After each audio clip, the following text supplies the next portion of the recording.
Good evening. Happy Friday, part two. We're going to look at Chillie's response to Kate's emergency motion for a status conference. Now, before you start yelling at me, I know that this is responding to the wrong motion. I know this. He is right now responding to this motion that was filed on 10/18/2022 requesting an emergency status conference.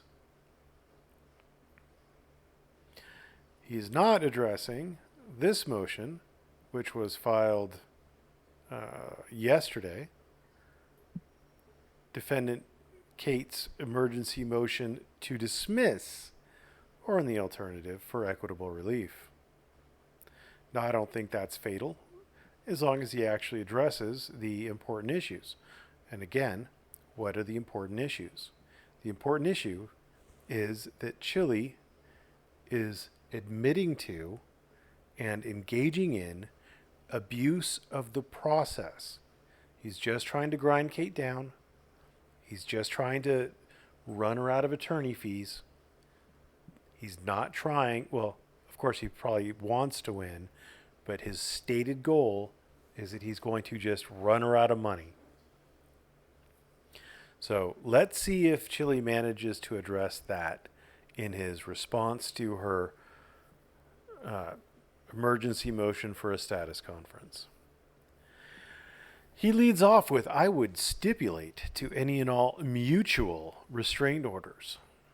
I am not opposed to an emergency status conference. Well, it's good that he's not opposed to it because there's already been one and there's another one scheduled for Monday. So I'm glad he's not opposed to it. I am opposed to an emergency status conference where evidence is submitted with arguments that interprets the evidence in the worst possible light, trying to manipulate the court and delay my motions, and that does not give me time to respond with my own evidence. Well, sure, it was a status conference. Normally, the court isn't really looking at evidence at a status conference. You can always show up and just say, hey, I'm not really prepared for this. I would like to reset this for, give me a couple days to prepare a response to what's been filed. And the court will most likely grant you that. It's amazing what happens if you just, act like a sane, normal human being and not try to be so rigid in your thinking. He's trying to just be everything by the rules, but he doesn't understand the rules, and he also doesn't understand that what's most important is the intent of the rules, what they're trying to achieve. I oppose defendant's stance that unilateral emergency relief from harassment is appropriate, or that emergency relief was necessary, as I've been trying to get the parties to agree to mutual restraint since before the action was filed and will stipulate to it. Now, I tried to make it clear yesterday. I don't know if Chillie watches these, but I tried to make it clear yesterday that harassment was there. Both sides were harassing each other. But that's not really the issue. Yeah, the court's going to step in and be like, look, everybody, chill out, be civil, talk to the attorney. Don't talk to each other, talk to the attorney. The real problem that Chillie is not understanding, the real problem that's going to really come and bite him in the ass, is his abuse of process. His admitting to abusing the process. Him stating that his goal is to abuse the process. That's the big deal. Additionally, defendant has not shown a danger of harassment reoccurring, and the story in the email shows the opposite in the way of continuing de-escalation. I don't know what he's trying to say there. I think he's trying to say that Chillie has been attempting to de-escalate the harassment. I haven't seen that. He's not offering any exhibits to support that particular claim. So I don't know what he's referring to. He seemed to be escalating it, especially with Wish. But again, that's not the big deal. That's the minor deal. That's the easy thing to take care of. Defendant's motion for a non-mutual restraint should not be granted, as they have not proven irreparable harm or likely success on the merits that would allow them a preliminary injunction. I don't know why he's going with preliminary injunction.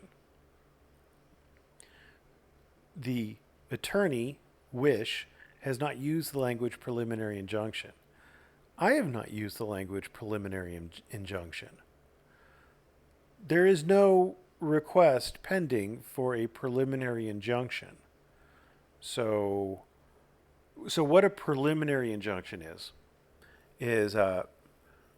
let's say you're wanting to preserve a specific structure that's slated to be torn down, right? Now, normally what you'd have to show is that you can't be monetized, you can't get repaid for the value of the lost building. So you'd have to show like this particular building has some sort of significance. The structure has some sort of a significance that you can't just rebuild it and you can't just take money for it. Like, oh, that's my house. Well, you could just, here's a bunch of money, go buy another house, right? But if you say, oh, but this house is special because Paul Revere spent the night here and he signed his name on the plaster of the wall here, and so now this is a special house, then you might be able to get a preliminary injunction. You'd have to show there's some irreparable harm, something that can't be made better with money, and a likelihood of success on the merits of your particular claim that you're suing for.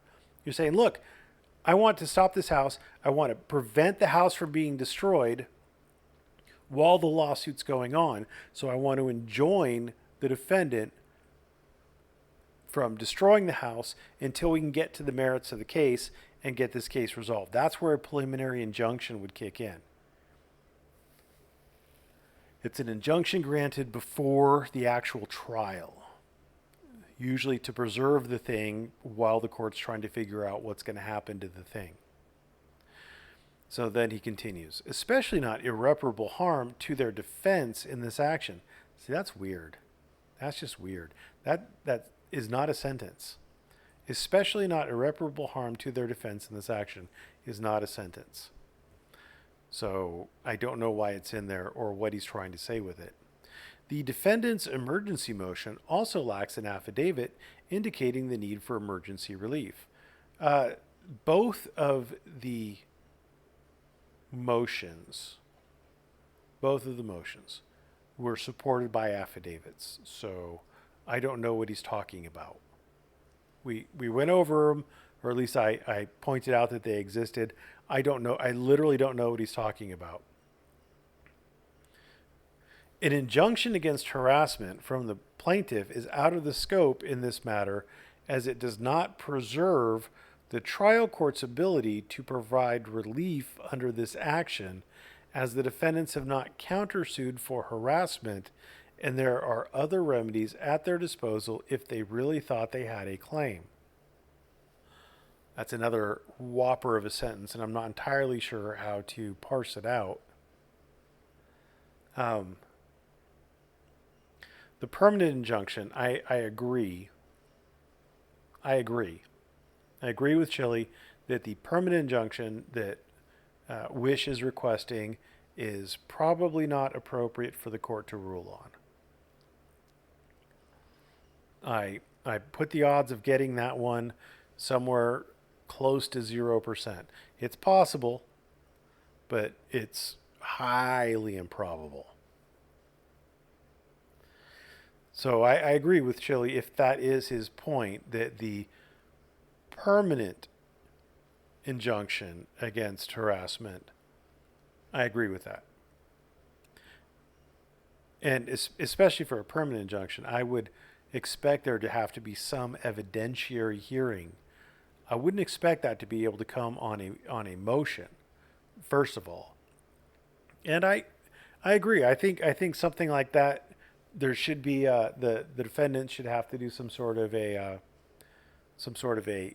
counter a cross complaint, a cross complaint. They should file a cross complaint on that. That's my that's my take. I could be wrong. Obviously, Wish seems to think it's within the realm of possibility, so I'm going to defer to him on that. But I would have expected that a cross complaint would have to be filed, and it would actually have to be decided on the merits, like actually go to a some sort of an evidentiary hearing. Attaching this relief to my action would provide relief without proper evidentiary trial to the plaintiff. Uh, uh, Giving a permanent injunction would not prevent the claims that Chillie's making from going to trial, so I disagree with him there. Defendants must show an actual injury and minimally state that my actions are illegal for this court to otherwise assume jurisdiction. He just made that up. I don't know what he's saying there.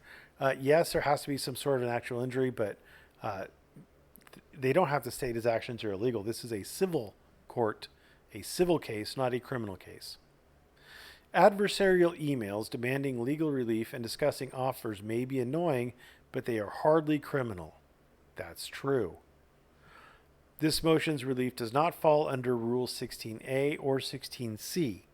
Well, I disagree there. As far as the potential for the case to get dismissed and for the court to make orders basically preventing the parties from harassing each other, I believe that those are both contained within both 16A and 16C, because the court gets to discourage wasteful pretrial activities. They can make the purpose of it is to discourage wasteful pretrial activities. Wasteful, like I don't know, demanding things get mailed when you're signed up for the ECF system,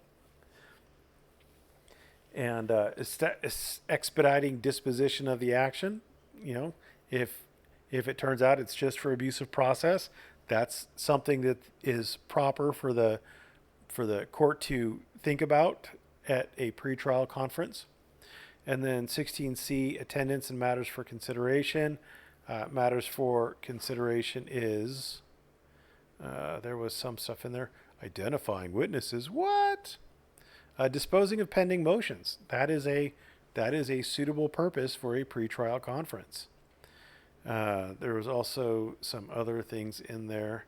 Facilitating in other ways the just, speedy, and inexpensive disposition of the action. The court is trying, it's not often successful, but one of the stated goals of the court is to get these things resolved quickly, quickly as possible and as inexpensively as possible while still providing justice. Now, whether or not it succeeds in doing those things is another matter entirely. So, finally, defendant's evidence has not been authenticated and is inadmissible due to it lacking a declaration of its production. Actually, both were attached to affidavits, both of which identified the provenance of each document, if it wasn't already identified on the document itself. But they say, like, these are emails that were received from Jose de Castro, and then they provided it. So, yeah, they did. They authenticated them. It doesn't take a whole lot to authenticate a document. Federal Rules of Evidence.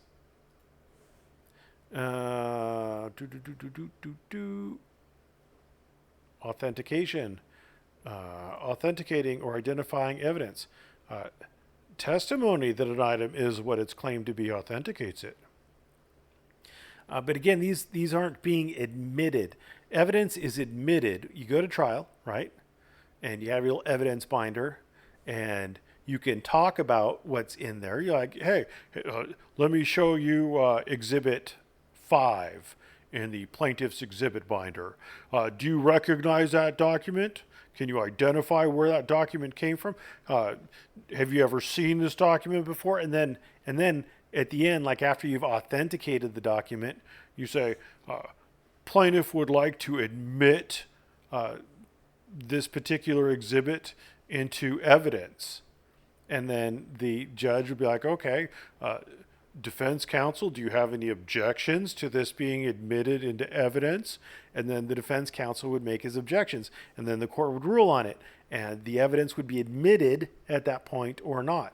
Admitted into evidence. It'd be part of the record. It'd be attached to the like if you're gonna go to appeal, it would be included as evidence that was admitted into trial that the judge or the jury or whoever decides the facts relied upon in making their decision. We're not at an evidentiary hearing, though. These are just affidavits with attached documents, exhibits. These are exhibits, not evidence. Doxing. Defendant claims that I threatened to dox, in quotes, others, end quote. Others aren't a party in this action, but they are witnesses. And that's a problem. It's not that you threatened to dox them, it's that the witness himself gave a statement to the court and apparently wrote the court saying that you were blackmailing the witness into essentially manufacturing evidence and committing perjury. And the tool that you used to blackmail this particular witness was the threat to dox. So you're not addressing the right thing. Again, it's like you're addressing everything about harassment, but you're not addressing the accusations of abuse of process and the evidence that you're abusing process. Now you're addressing the doxing, but you're not addressing the witness tampering blackmail thing that's leading to manufactured evidence, which is abuse of process. I mean, you're not addressing the right things, Chillie. I never said I would dox anyone. No one cares. And no evidence was provided by defendant other than my complaint that the defendants are doxing me. And no evidence was provided by defendant other than my complaint that the defendants are doxing me. I don't know what he's trying to say there. I believe who Miss Peters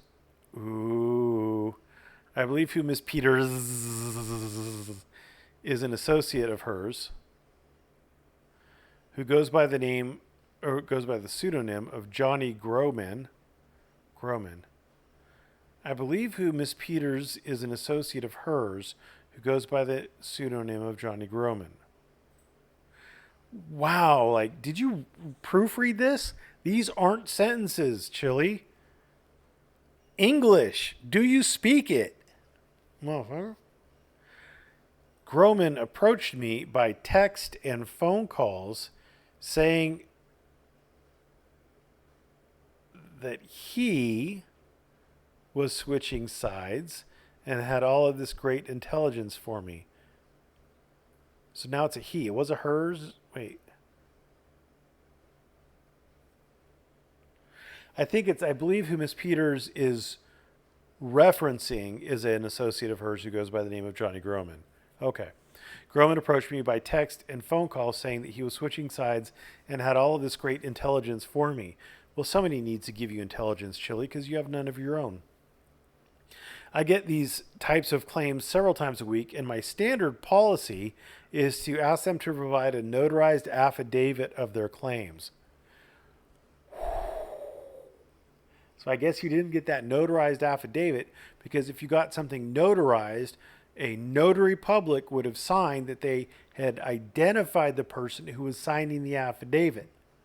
And you still don't know. You're saying something about a pseudonym. So, where's your notarized affidavit? Of course, they can't back up their claims in that manner. I don't even understand what that means. So a notary the only purpose of a notary is to identify, is to make sure that the person signing the document is the person who says they're signing the document. So the notary checks the ID of the person, has them sign the notary book, whatever, does all the little things, doesn't care, doesn't care what the person is signing. It's just, the notary is just saying that the person signing it, they've identified, they've seen the ID of the person who's signing the document. That's it. They're not attesting to the truth or falsity of the document itself. They're just saying that, yep, the person who signed that document, I've identified that person, and it is the person who is supposed to sign that document. There you go. Congratulations. So I don't know what a notarized affidavit would do for Chillie. It would do nothing, except the guy doesn't understand what a notarized affidavit is for. Of course they can't back up their claims in that manner. I would not have an anonymous masshole harasser's personal information and would be unable to dox them. Well, if you get a notarized affidavit, wouldn't you have at least some of their personal information?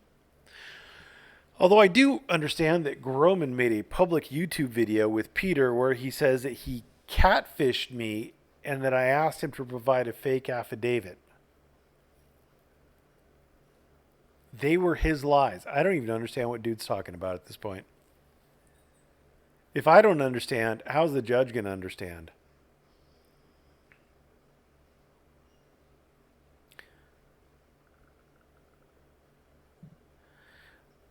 I simply asked him to put in writing under penalty of perjury if they were true. What is they? What is they? I believe that Groman did this for clout within defendant Peter's organization of criminal harassers. They're criminal harassers now, apparently. When did the charges come, Chillie? Have they been convicted? Like, why are you saying they're criminal? You know what? That could be defamatory. Under the name Masshole Troll Mafia, Masshole. Groman continues to brag that he catfished me, bragging about his illegal behavior. Evidence will be provided at trial. So he's naming this person Groman. I don't know who this person Groman is. He's telling the story about Groman. No one knows who Groman is. And he's going to provide evidence at trial about Groman. And no one knows who Groman is. Like, this entire paragraph was dumb and a waste of time. You know, Chillie, if you had bothered to read the transcript that was included, I think, with defendant Wish's affidavit in support of his motion for sanctions, you would know who the court and the defendants are referring to as the witness. You would know, and you wouldn't have to be writing or paragraphs about somebody named Johnny Groman.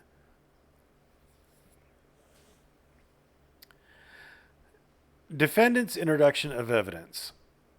The exhibits in Peter's motion have not been authenticated and are inadmissible due to their lacking a declaration as to their production by the parties or other expert. Yes, so again, I think I've gone over this. They're exhibits, they're not evidence, and they're not being there is no request to have them admitted into evidence. But they are authenticated because the declarations of Wish and Peter both say what the provenance of the documents are, where they came from, how they got them. Defendant's abuse of the court. Shouldn't there be an apostrophe in there? Yeah, we had apostrophe up there, but not here. So now the defendants are abusing the court. Okay, here's a good time, right? It is the defendants that have delayed the normal timeline of us getting to our first conference. I don't think you know the normal timeline, Chillie. I don't think you know the normal timeline. I think you're wrong about that. And I don't think it was the defendants who delayed it because Attorney Wish reached out to you and was like, hey, let's just kind of like do this, man. And you're like, no, you've got to send me your notice of appearance by mail. No. So I don't know if it was the defendants who delayed the normal timeline. It is obvious that their delay was only to be able to continue to harass me. Again, you know, Wish didn't do anything to harass you. So you should have just worked with Wish and this would have gotten moving faster. The defendants have continued to target me with harassment since sending letters to the court saying they basically have not yet looked for attorneys and have no reason but requesting the court to basically grant their ex parte requests simply so the court can decide this on the merits. That is a terrible sentence, number one. And number two, why are you still focusing on the harassment? This isn't about harassment's the dessert, abusive process is dinner. You got to get through dinner to really get to enjoy dessert. I am also interested in deciding this on the merits. The delays are causing me further harm when they do not come with mutual restraint. I filed the motion asking to stay those extensions of time, asking that they only be long enough to have a hearing on whether the extensions should be granted. My motion has still not been decided on, even after several emails to the clerk. Exhibit 1. The extensions were already granted, dude. Like, the court already said it was granted. You don't get a hearing. It was granted. So, October 17th at 1:46.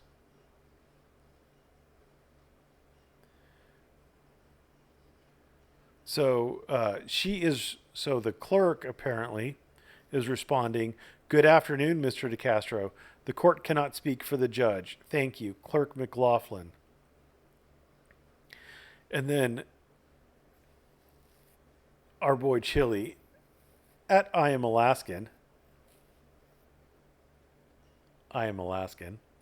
on October 17th, 2022 says, "Thank you, Tracy. You are fast." Was the motion to stay the extension of time, which was pleaded in the alternative on the objection, in the judge's inbox? Tracy, I was attacked on the streets last night from a member of their troll mafia online group. It's on video. I know you're busy. Thank you, thank you, thank you. Respectfully, Jose M. DeCastro. Dude, no one cares, bro. No one cares. But you didn't ask your question, and we just got this. The court cannot speak for the judge back from the clerk. So, does that show several emails to the clerk? But it was already decided on. Yeah, it wasn't a motion. It was an opposition to a motion. It wasn't a motion. It was an opposition to a motion. It wasn't a motion. It was an opposition to a motion that had already been granted. Fuck's sake, dude. Like, are you retarded? In that motion, I said I would have... In that opposition to a motion that had already been granted, I said I would have stipulated to a motion for extension of time if it came with an agreement to mutual restraint. I don't remember that. Where's Chillie Big Mad? Chillie Big Mad.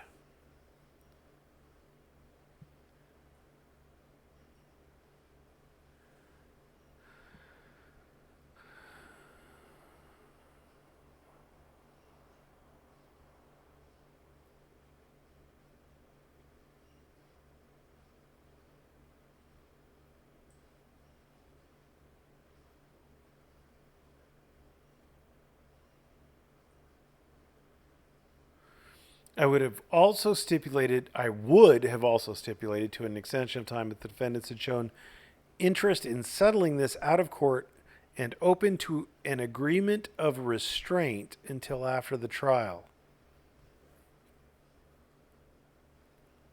That doesn't say mutual.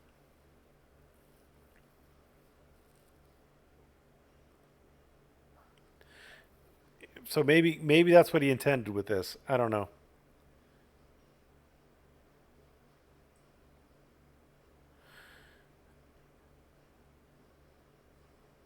But you'll notice this is an opposition. It's not a motion.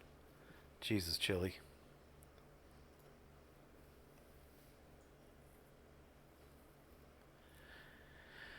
I asked for the court to grant my preliminary injunction if they did not stay the extensions of time. I asked for the court to grant my preliminary injunction if they did not stay the extensions of time. He asked for a preliminary injunction? What did I miss now?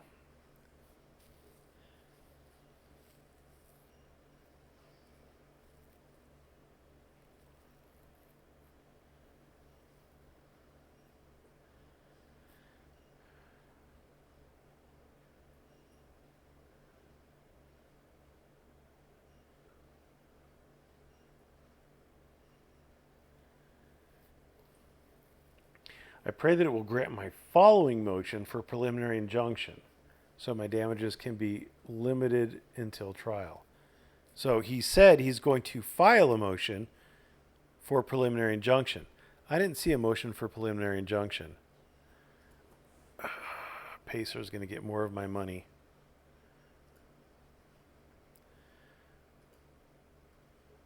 I don't think he filed a motion for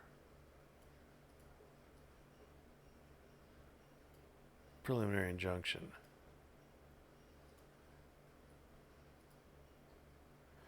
But we'll find out.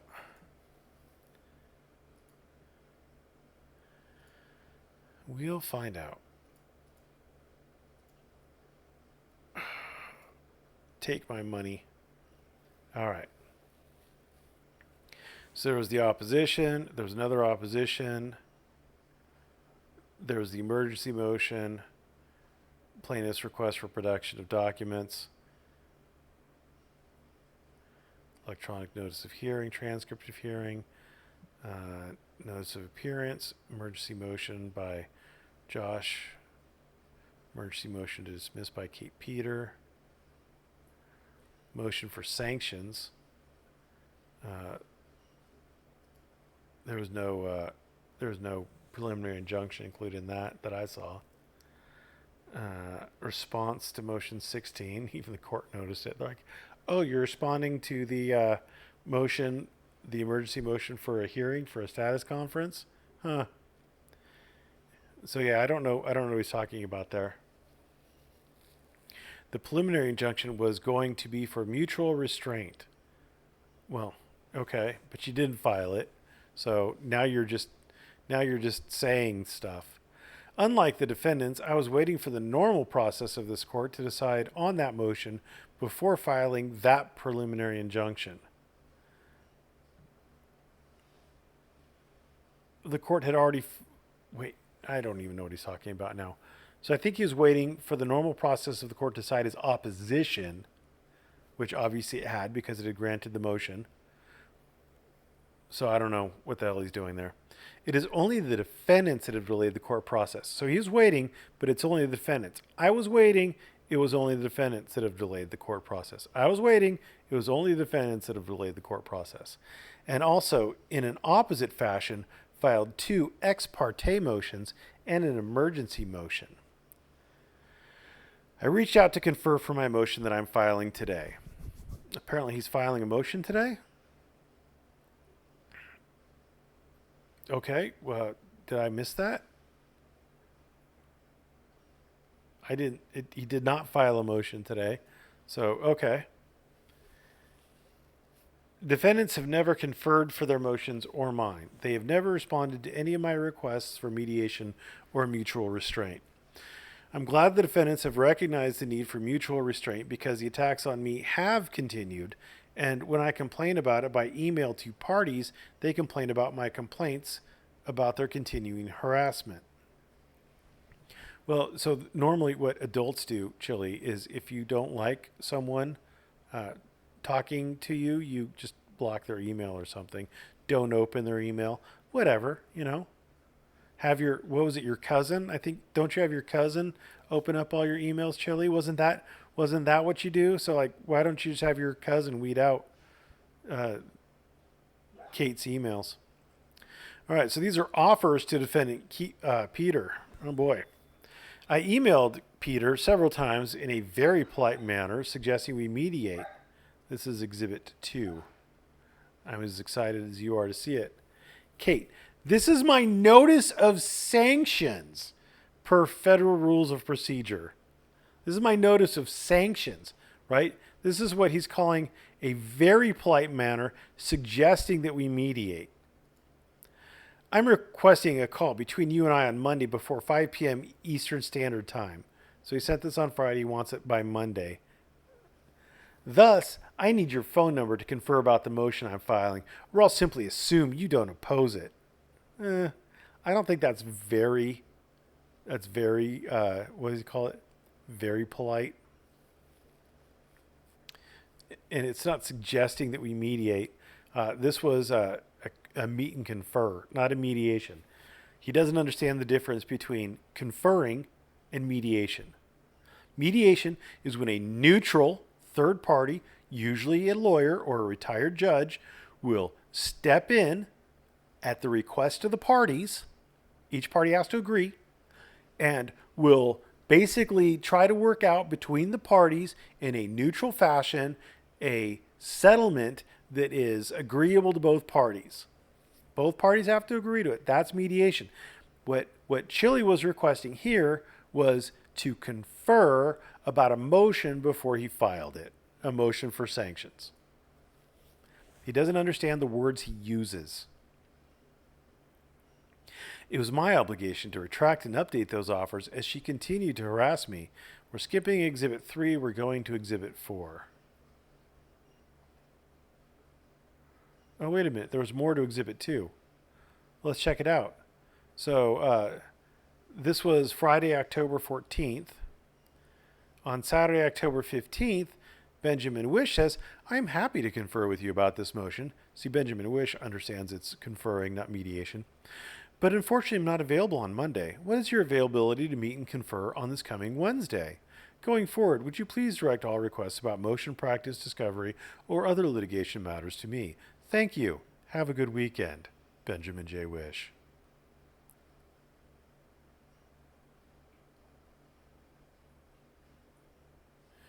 And then hella redactions. We're still in number 2 still. And then this is still in number 2. So this is more of his what do you call it? Very polite manner regarding request for production of documents. So obviously this email is going to be about the request for production of documents. Kate, remove all your videos, stop talking about me, and we can move to mediation. Please produce all documents. Due date is 30 days. Again, Chillie just makes demands. That's not mediation. And apparently he wants to use discussing law, aka doctor law, to be the mediator, who's not neutral and who's not an attorney or a retired judge. So why? So when one of the reasons why it's attorneys and retired judges, there may be other reasons, but the best reason is that typically the attorney or retired judge has experience in the particular field that they are acting as a mediator in. So like if you have a lot of experience in family law, you could become a mediator for resolving family law issues to avoid court time. And I'm not talking about the family court services mediators who try to work things out between parents as far as like custody and stuff are concerned. But I'm talking about like an attorney who's gonna take the dissolution or whatever, make sure all the documents are right, get everything prepared for both parties, and work each party towards a mutually agreeable solution. In personal injury, usually it's attorneys or judges who have had a lot of experience with like auto accident cases. There's attorneys and judges who have a lot of experience with like business litigation. There's attorneys and judges who have a lot of experience with medical malpractice, who offer mediation services. So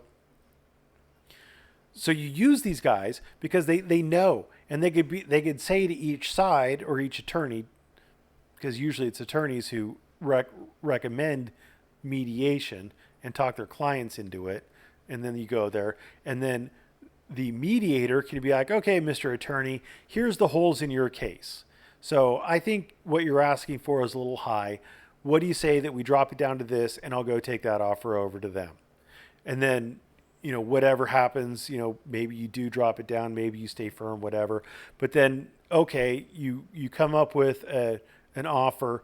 So you send the mediator into the other room. The mediator goes into that room and is like, okay, so I've reviewed the file and here's where I think your weak sides are. Here's where I think their strong sides are. They're offering this. I think that is a reasonable offer or whatever. And, what do you think? Do you think you should go up, should down?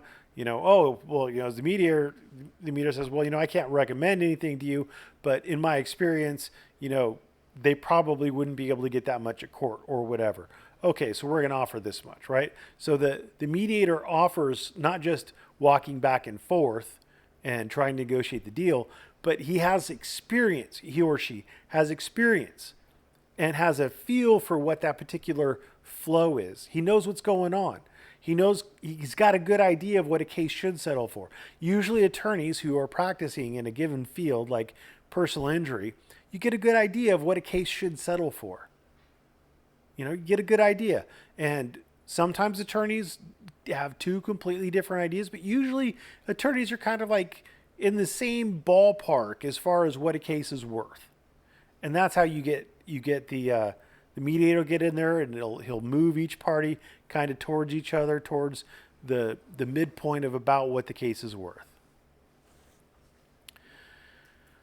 So this isn't this. He says we can move to mediation, but he doesn't understand what he's talking about. All right, so we were skipping Exhibit 3, which is a cease and desist or something with a lot of text, and we're moving to 4. We're gonna move to 4. So we're waiting for 4. Here's Exhibit 4. All right, it was my obligation to retract and update those offers as she continued to harass me. So Exhibit 4 is apparently going to show her continued harassment. So this is Chillie blames his bad karma and grifting drama on Kate. This is a YouTube video. I don't believe that this meets harassment in anything other than a Chillie colloquial sense. Chillie might feel harassed by this, but this doesn't really meet the definition of harassment. Or else every public figure who's ever had someone make a YouTube video about him or written an article in a magazine about him that paints him in a less than stellar light would be, in quotes, harassed. He thinks he's being harassed, but this is just somebody made a video about him that he blames his bad karma and grifting drama on Kate. And this is quoting him. This is literally quoting him. She's quoting him where he said, I hope you burn in hell and I hope your kids get bone cancer. But that's evidence of her harassing him. This guy is he's just oblivious. He's oblivious. This is a stream. Has Chillie ever blackmailed anyone before? The court docs he doesn't want to get out. They're showing court documents. What's wrong with that? What's wrong with that? This is Chillie is sending me psychotic emails, attacking my attorney, and threatening me. Where they're playing the voicemail that Chillie left. Like, this isn't harassing you. This is reporting on the stupid shit you're doing. Activist, in quotes, that tried to get people arrested for free speech has court meltdown. Oh boy. Oh no. Well, that's harassment, huh? Them making videos about you is harassment. Well, that sucks. Apparently I must be harassing you. And her associates have continued to harass me, stalk me, and assault me. Associates isn't a thing. Kate would only be liable for what other people do if there is an agent relationship, an agent-principal relationship. And that's governed by California law. Well, I'm assuming it's governed by California law. It might be governed by Massachusetts law. I haven't done any real research on that. But at least in California, you have to prove that the person has some sort of a level of control over people. Like, and there's a difference between like an independent contractor and an agent. And it's in the level of control you have over the person. And I'd have to brush up on it, but just just someone doing a favor for you does not necessarily make them an agent. It most likely does not make them an agent. So anyway, associate isn't anything like she's not responsible for what her associates do. Continued to and define associates. Continued to harass me, stalk me, and assault me. I admit that the offers were turning more and more in my favor, as they should, due to Peter's continued illegal behavior. Illegal according to who, Chillie? You don't know the difference between a meet and confer and mediation. All right? You don't understand what you're talking about. And the way making settlement offers work is they actually always go in towards the other party's position. Because if you keep moving away from the other party's position, you move further and further away from settlement.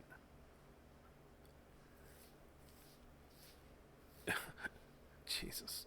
Oh, this guy is just such a pain in my ass. I don't know why I read these things.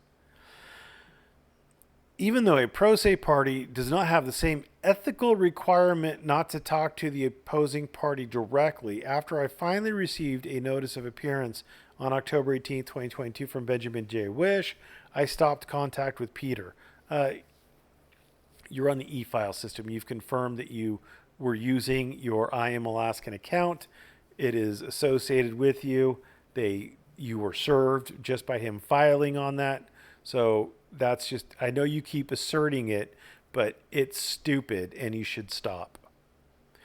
I responded to Wish's email on October 11, 2022, as shown in his exhibit, stating that until I received notice of appearance, that I was unable to discuss the case with him, that I was obligated to talk to Peter directly, as massive harassers have contacted me in the past, pretending to be attorneys for parties. Exhibit 10.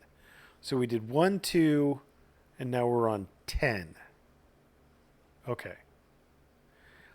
And that I couldn't let an anonymous harasser interfere with my requirements to send documents to Peter. Okay. 1, 2, and 10. Well, let me go back up to the email from Peter that we just, or excuse me, Wish, that we just saw.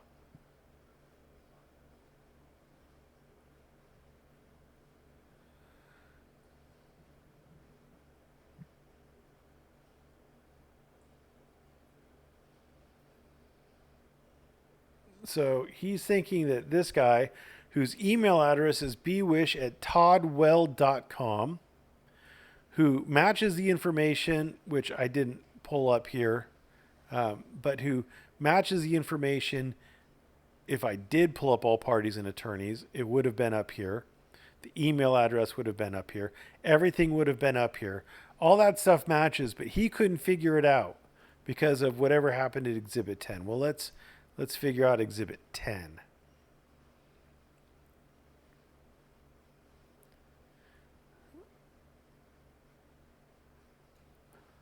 Kristen Lejniks at protonmail.com.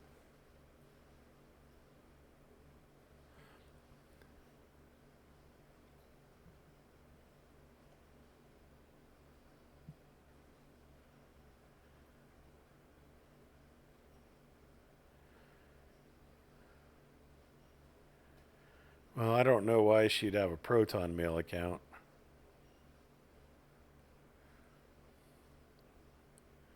I guess it's possible. Kristen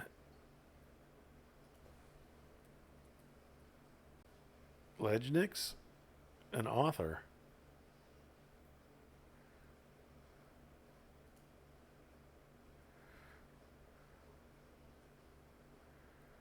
So she's with Jones Day. So she probably has a Jones Day email account at jonesday.com email account. So yeah, I mean that's pretty stupid that someone would make one with a Proton Mail account. It is after hours on a Sunday. Yeah, definitely. Yeah, attorneys aren't big on working after hours on a Sunday. Anyway, so yeah, all right. So one person has apparently contacted him in the past, pretending to be an attorney for parties. For parties.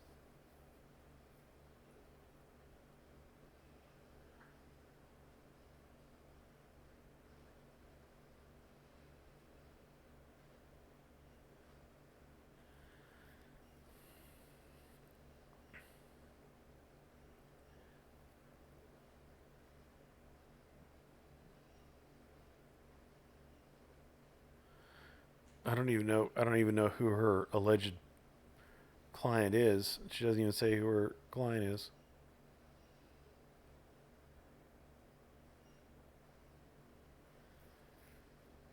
Huh. Weird.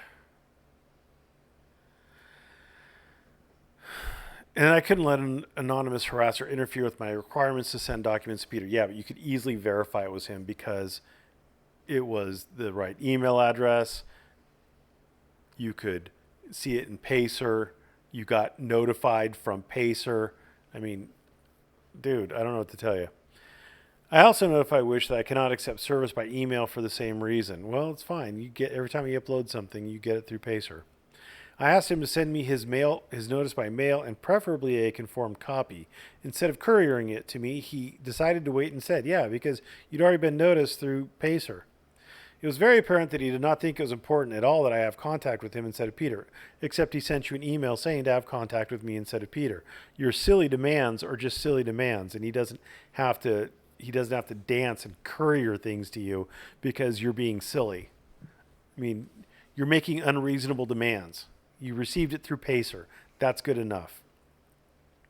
Emails from someone asking me to stop contacting a third party have no legal weight, and they shouldn't. Well, that's true in and of themselves, but you're kind of, I mean, you need to work with the dude. He's going to be opposing counsel. You're just being silly and dragging things out. I had access to the court's e-file system for 2 days when it was apparently granted to me by accident. I have not had access since, and I have not consented to service by email, and will be unable due to the nature of defendant's modus operandi of internet harassment. You get note they actually come from the from Pacer, from the court's CMECF, whatever. I mean, they're clearly and you could double check them on Pacer. So like I don't even know what you're talking about. And you electronically filed. You had to join up. You had to consent to all the bull crap to electronically file. So you did it. Defendants claim that action is to intimidate and harass. It's to abuse the process. I don't care if I win is obviously hyperbole. Well, yeah, but what came after that, Chillie? Where you said what your intentions were, that your intentions were to grind her down with attorney's fees? Was that obvious hyperbole as well? I don't want to lose, and I will win if this action is decided on the merits. Yeah, but what about these ellipses here? What about this part, Chillie? Are you gonna address that part? Regarding draining the defendants monetarily, it is a natural consequence of defamation and defamation lawsuits. Yeah, I mean, if you win, you get paid. If you win, and you get damages. That's the point. The point, legally speaking, the point of a defamation lawsuit is to make you whole.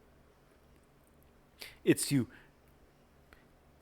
normally what you have to do is you have to prove you lost money. You have to prove it cost you something. And so the money that the defendants pay you is to make you whole from the money you lost. It's not supposed to be some big win. It's supposed to make you whole. That's the purpose.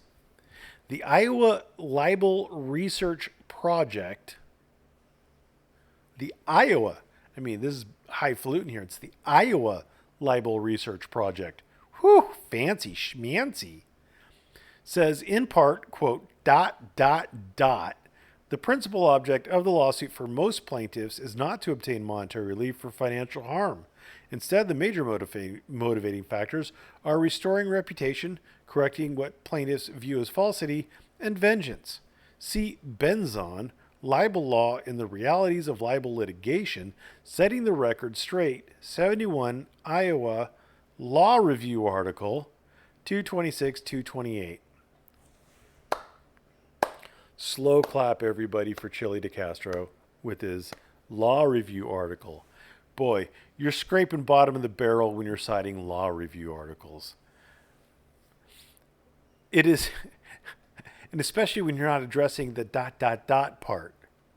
It is all of these factors that that caused me to file, and to deny any of them would be a lie. However, it is not me that violated the rules of this court. I have meticulously followed them. My following the rules of this court will cost the defendant money. I never stated at any time that I would file papers that were frivolous or to harass.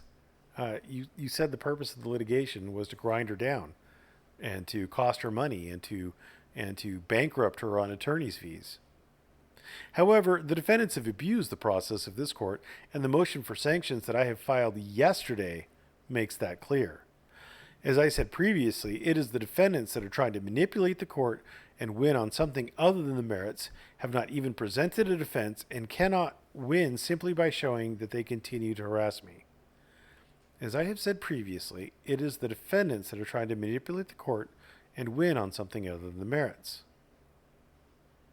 Have not even presented a defense, and cannot win simply by showing that they continue to harass me. It would have made sense if you put a period here after merits. But that's a weird sentence. Wish even told me on the phone on October 18, 2022, in part and in general, that he would love to litigate this case on the merits, but due to, quote, the, quote, fire hose, end quote, of information he's being bombarded with, he does not yet know what the facts are. His only defense so far has been to harass me through this court. Show one instance. Notice how Chillie has all these exhibits he's talking about, except in this section right here, not a single exhibit. Not a single exhibit. As shown in defendant's exhibits, I've sent many demanding emails that they don't harass me, and sent several emails updating my offer. My communications were at most an adversarial negotiation. Defendant Peter has begged me multiple times by email to bring a suit against her. Exhibit 3. Well, okay. Saying sue me and things like that isn't necessarily saying that you want to be sued. It's saying that I'm not going to stop unless you sue me. But yes, she was very harassing and all sorts of stuff. You've crushed audits, been trolled by the entire internet, and exposed yourself as being inherently racist, sexist, and rather homophobic, albeit probably closeted. I'm praying for you. If you want to come out, I will totes take you to Pride next year and even buy the body paint. All right, Defendant's Exhibit C. Defendant's Exhibit C.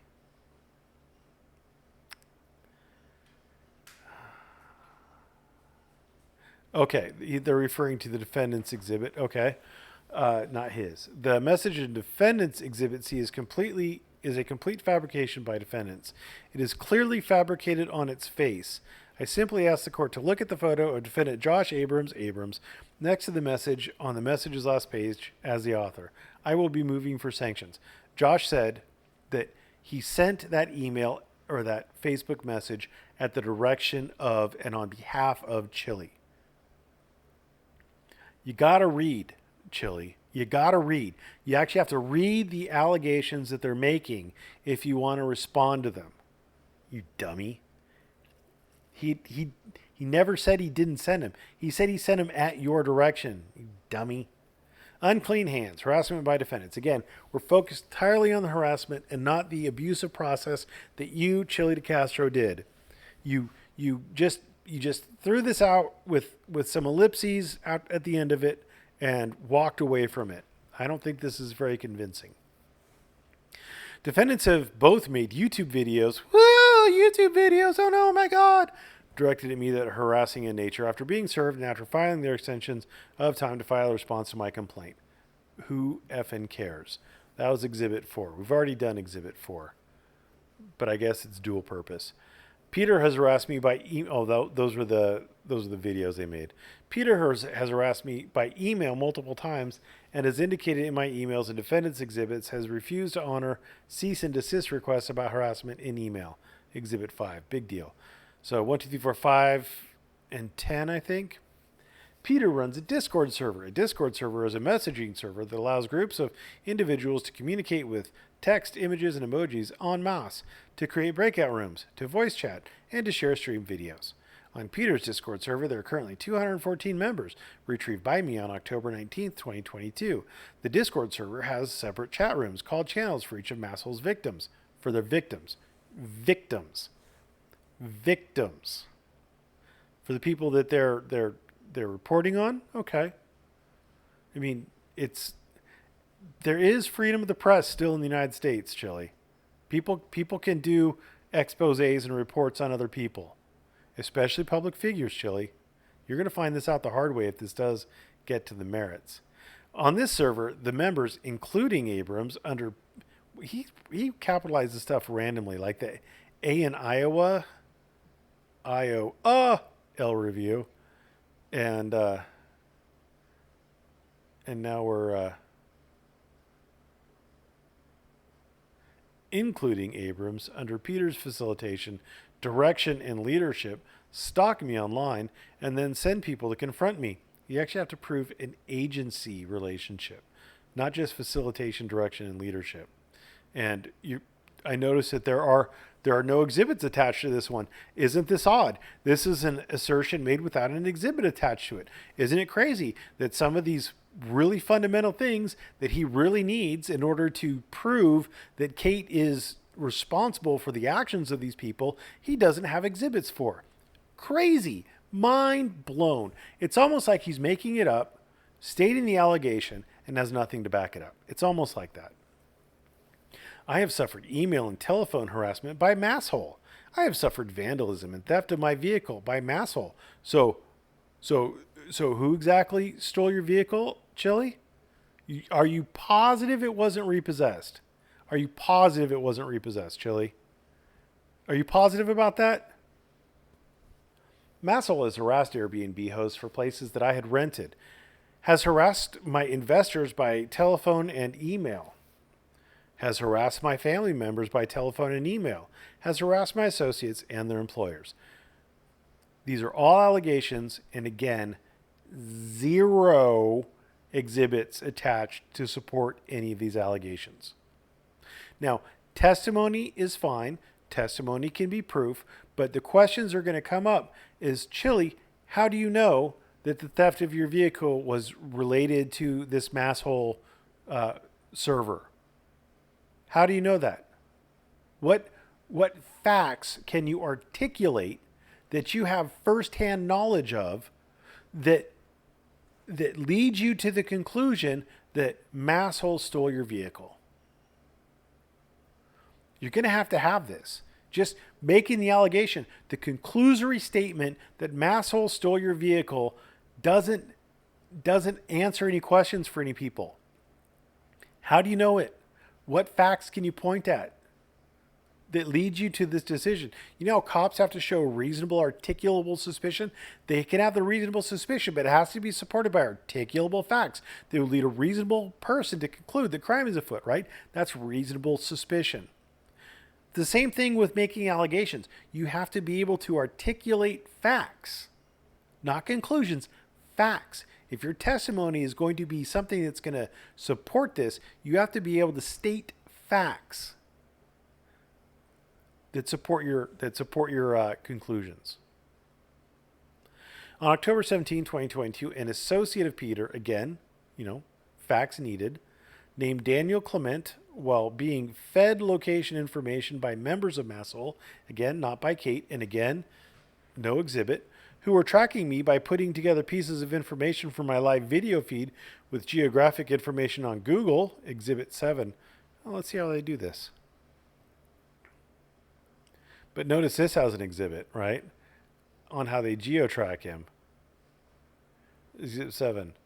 Mr. Shigura, like. Birds aren't real. Somebody said birds aren't real at Logan Salmon, best guess. Potentially criminal says if he's not there, then where the fuck can he be?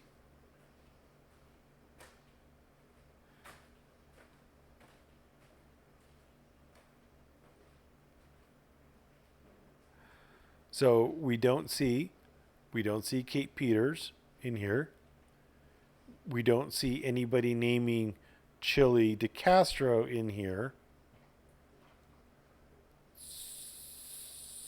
So So, okay. I don't understand it, but okay. And while Masshole egged on Clement, he sought me out to confront me, Exhibit 8. All right, so this is where Masshole is egging him on. So this is free throw 92, save ag footage, something, something. This is all free throw 92, free throw 92, free throw. That's just one. Where's Masshole egging him on? Where's Masshole egging him on? With a can of bear spray and a tape measure. This is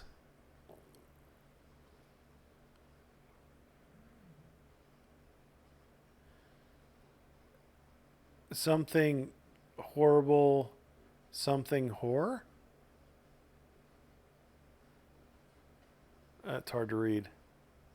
Says it would have been fine if not for the fucking bear spray measuring tape weirdness.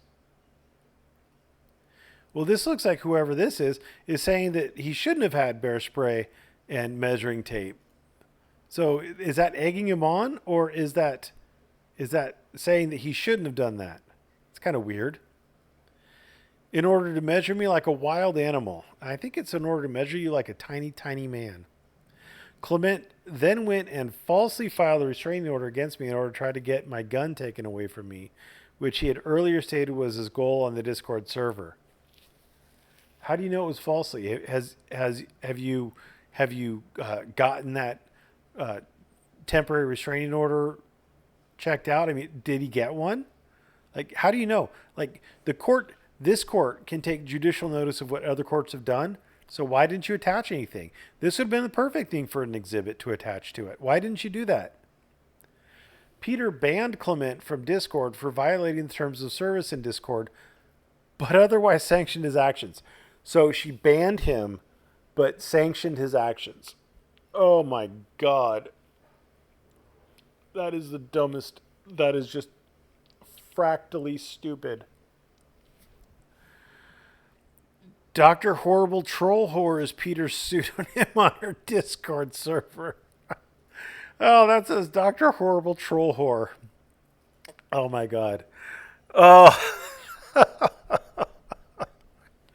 I personally think Kate should just change her username to the most bizarre random shit every day, just so we could have a running tally on all these crazy names in Chillie's pleadings. I remember on a Irish Demon stream, like somebody named like Chilitos used tampon or something like that was offended by me. Oh, names like that would be perfect to have included in these pleadings. I produced the exhibits, and they are a true and correct copy of the documents from YouTube, Discord, and email declared under penalty, perjury, blah, blah, blah. All right, so I think we've covered it. It is not very good. Again, just so everybody is clear, the big deal is what was behind these dots. That was the big deal. The big deal were the allegations that he was making, that his sole purpose, or that his intended purpose, was to break Kate on attorney's fees, to run her out of attorney's fees, to grind her down into zero. So he didn't address that. So this is fundamentally fail. Now, he might argue that he was just trying to respond to the document 16, the emergency motion for a status conference, and maybe he plans on, because he has until Monday at 9, maybe he is planning on responding to her emergency motion to dismiss that the court ordered